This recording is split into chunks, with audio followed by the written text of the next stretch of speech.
There are certain images everyone associates with Christmas. Decorated Christmas trees, flying reindeer pulling a sleigh, Santa climbing down the chimney delivering gifts. But on the night of January 4th, 1993, at their home in Oceanside, California, Margie Beavers and her husband Lawrence found out that not everyone embraces the symbols of Christmas in the same way.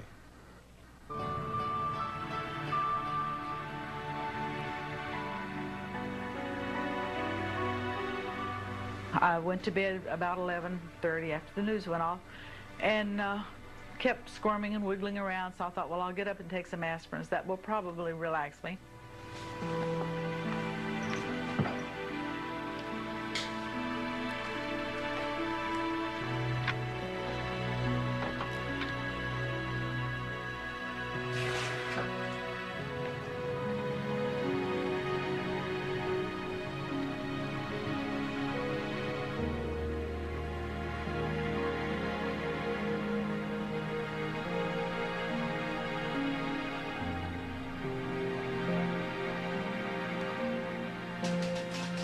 I just started to doze off and I heard this banging, and then I reached over and shook my husband. I said, honey, somebody's at the door. There must be a problem. Somebody's in trouble.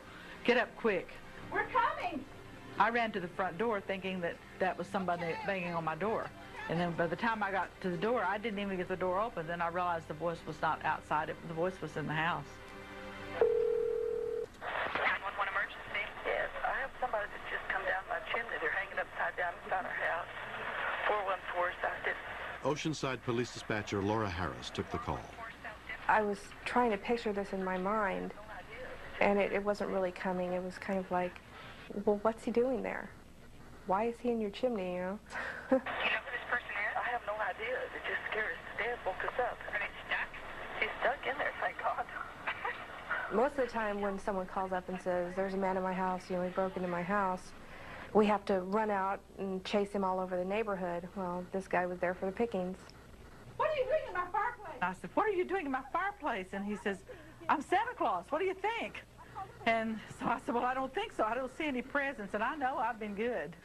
Lieutenant Reggie Grigsby was the watch commander that night. She handed me this call, and I took a look at it. You'll have to excuse me. But it was a real struggle to remain a professional and get that call out. Less than a mile from the scene, police officer Catherine Held was on patrol. When I first heard the call, I was like, right, probably an animal. Tonight, this just didn't sound right. The police are coming. His arms was just flying everywhere, and he was talking nonstop. He never shut up talking. Are you armed? No, I'm not armed. Are you sure? I'm not sure of anything. My legs are broken. Honey, That's I'm what going to go see if sure. they're coming yet. I said, I'm going to go stand on the porch to make sure the police know which house to come to, because I was so frightened. I wanted them to hurry up and get in here and get this guy out of here. As I arrived, there was the reporting party, Ms. Beavers, out on the front porch waving and screaming, help, help, he's in the chimney, he's in the chimney. Come, officer, hurry. As I get into the house, I look around at this chimney, and there's this guy hanging upside down, yelling and screaming. And I'm thinking, where's Candid Camera? I know there's a camera somewhere around here. Hold on, I'll get somebody. Officer Held called the fire department in to extricate the prowler as police officer Brad Hunter arrived on the scene. As soon as I walked inside the house, I just turned and looked at everybody else and started laughing. Are you all right? No, I'm not all right. I'm stuck. I asked him. Fireplace. During the questioning, I asked him what he was going to do once he got into the house, and he quickly looked at me and responded, I was just going to steal the piano. The Oceanside Fire Department responded to the call. Get me out of here. Hey, listen, we Don't walk away from me. This guy's obviously a little bit off the wall. I wasn't going to crawl into the chimney and try to lift him out. When Fire Captain Jim Myers arrived, he took charge of the extrication. Hey, guys, I'm stuck in here. Oh, man. I was kind of dumbfounded. I wasn't too sure what to do with him. Just get me out of Why don't you here. get I'm Dave? stuck. Terry, go ahead and get Dave and go ahead. I had a crew come in and ladder the roof, take a look in the chimney to see what our options were from the top. Go down there. Didn't appear to be any easy way to get him out of there. I decided to call for the rescue truck. Don't hurt me, will you? The Beavers, they were scared and concerned that this man had entered their house while they were sleeping. What's your name? Santa Claus. Santa Claus.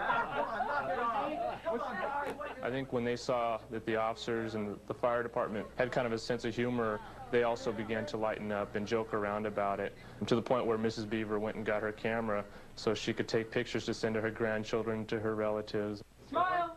Smile! Oh, what Come is on, this? Pearly. He was not very happy about this. The burglar wasn't. He kept saying, yeah, make a joke out of my being in misery here hanging in this fireplace. Make a joke out of it. But we did get some very good pictures. Bring it away. When rescue arrived, they determined that the only solution was to break the chimney apart. So we had a guy on either side, and they had some chisels and some sledgehammers, and they started chipping away at the blocks and pulling them out hand by hand and waiting for him to come on out. Ow! That did it. One more. Ow! I kept thinking he needs a drink of water, but I couldn't figure out how to get water to him with him upside down. And he talked so much till I know he must have been thirsty. Guys, you know, I've heard of been confidence in my life. All the time it was going on, he kept hollering, hurry up, I'm hurting, and you guys are slow, you guys are incompetent, and you guys don't know what you're doing. It got to be a little bit of a pain in the neck. We're working on him. He didn't like the speed with which we're working. Hold on. Ow! I got it. You know, you guys are the worst. Thank you. You think you could get me out of here by Can you now? be quiet for a second? Yeah, Thank I'm you. quiet, yeah. For 48 years I've been hearing about Santa Claus coming down a chimney, and you've never heard about really someone going down a chimney. It's just incredible that someone would have the nerve to try to do something like that. Okay, hold on. Let's put pressure on. Okay, I got it. When they finally got the last brick that was holding him in place, just one brick was holding him there, he finally just slipped on right on out of the fireplace. There was not much to it at all. It's kind of like delivering a baby. Wait, my leg! Yeah, you're right. Once they got him out and they went to arrest him, he decided to fight us. He wasn't real appreciative that we got him out of this chimney. What are you doing? Come on. What are you doing? Well, Santa's time to go take a slow ride. I'm not one of the... The guy must be one of the most inept crooks in the county. Guys, thanks for getting me out. I don't know if he dieted for this thing or not, but his plan certainly failed. After spending 2 hours upside down in the chimney, the Santa suspect was subsequently found guilty of burglary and sentenced to 330 days in jail.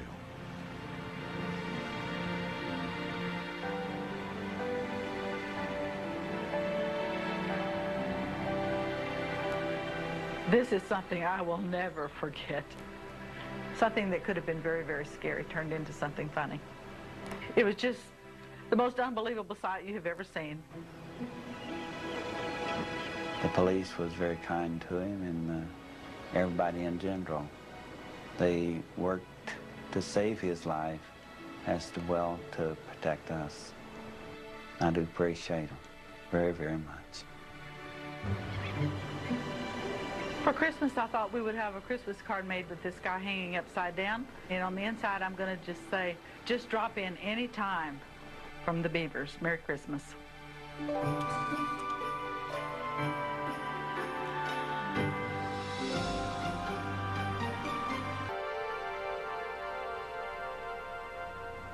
When it comes to saving lives, simple things can often make a big difference.